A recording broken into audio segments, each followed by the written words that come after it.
Part 4.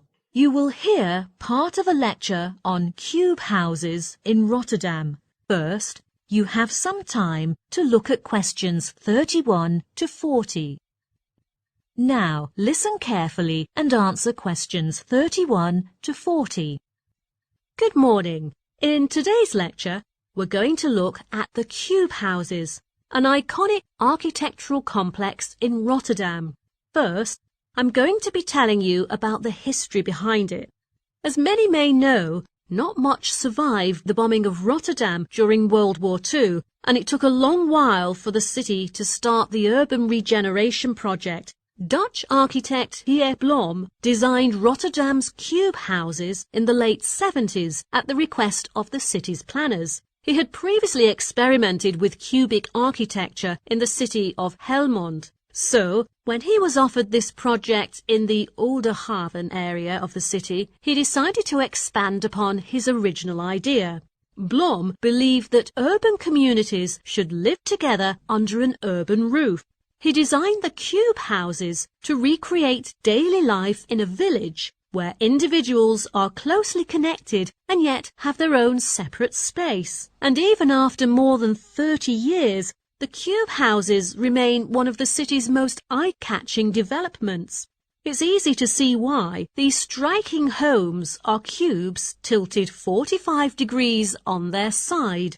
The result is buildings that look, feel and behave unlike anything you'll find elsewhere in the world. The concept behind these houses is that each elevated cube seems like a tree. And, collectively, the cube houses are in the shape of a forest, with each triangular roof representing a treetop. Interestingly, these houses are located right over a pedestrian bridge across one of the busiest streets into the city centre next to a railway station. The traffic-free area that connects the cubes includes a little children's playground, as well as small offices and studios. With thriving restaurants and cafes right on the doorstep, they were designed with the community very much in mind. However, the cube housing's development endured various challenges and complications during design and construction, and it once stopped as the designer had difficulty in finance. Luckily, the project resumed within 2 weeks after the designer received another round of grants from the city council. So, what makes the cube houses different from traditional architecture? Let's look at some of its unique design features. Each cube house has a space of 100 square meters and is divided into 3 floors, and it is very striking to see these houses fixed on one angle. The tilted residences are constructed on 3 concrete pillars. The whole construction is made of 38 regular cube units, all connected together with 2 supersized cubes at both ends of the string. One of the 2 larger cubes was developed as an architecture school, and there is another building recently built between it and a warehouse.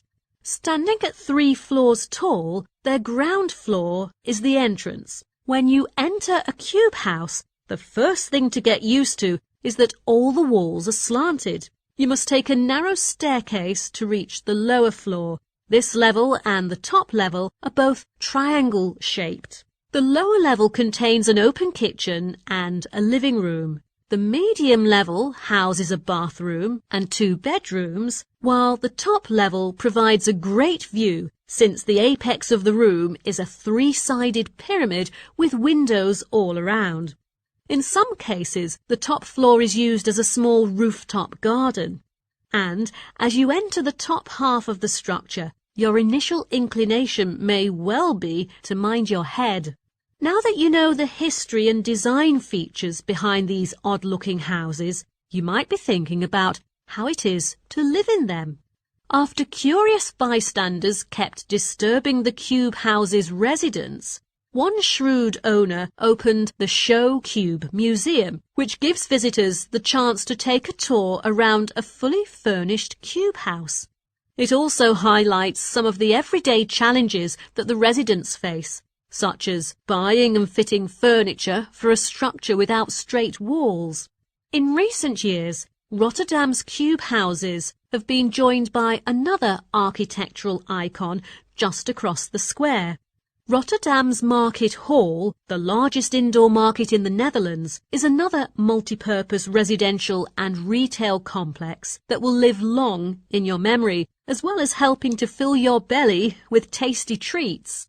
In 2009, the Rotterdam-based Personal Architecture, B&A, converted one of the larger cubes for one of the leading stay-okay hostel chains in the Netherlands. Today, the hostel invites everyone to experience what it's like to live in a cube house and enjoy a stunning panoramic vista of the surrounding area. What attracts guests most is its ideal location with a major railway station within a 5-minute walk. The accommodation is also offered at a fair price, which appeals to visitors both from home and abroad. That is the end of Part 4. You now have 1 minute to check your answers to Part 4.